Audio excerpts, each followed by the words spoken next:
internautes, bienvenue sur WebMag TV. Il est temps maintenant de faire place au jazz avec l'émission Le Long du Jazz que nous présente Daniel Lelon en direct de l'espace Cardin en compagnie de la charmante Sylvana Lorenz. Daniel Lelon, bonjour.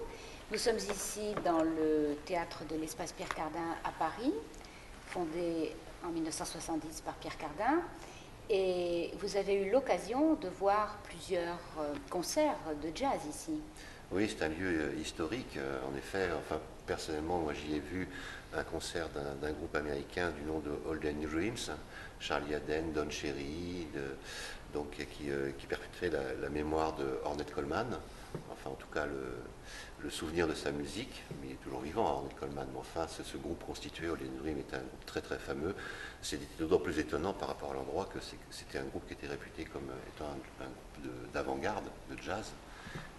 Et dans un lieu aussi magique, aussi beau, c'était très surprenant, mais c'était très fréquenté. Et des musiciens français aussi s'y sont produits, ayant même, il me semble, enregistré des gens comme Eddie Louis, comme Bernard Lubat, comme Maurice Vander, se sont produits ici. Et vous-même, vous êtes grand amateur de jazz, et vous allez être animateur sur la chaîne de télévision sur le net, WebMag TV, à partir de juin, dans une émission intitulée Le Long du Jazz.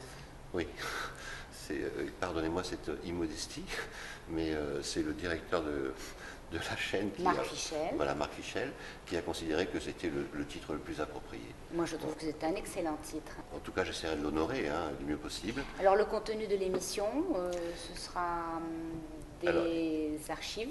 Il y a beaucoup de matière en fait. Il faudra évidemment coller l'actualité des musiciens qui seront conviés assez régulièrement dans cette émission pour des interviews, pour nous parler un peu de leur actualité, soit discographique, soit actualité de scène.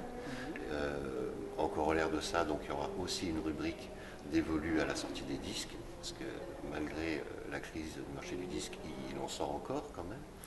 Et la scène vivante qui, elle, par contre, est toujours très active, et tant mieux pour nos amis musiciens.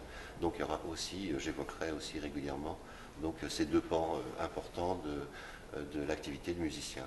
Et en effet aussi des émissions thématiques à partir d'images que nous pourrions collecter auprès de l'INA, des dossiers thématiques sur des sujets donnés.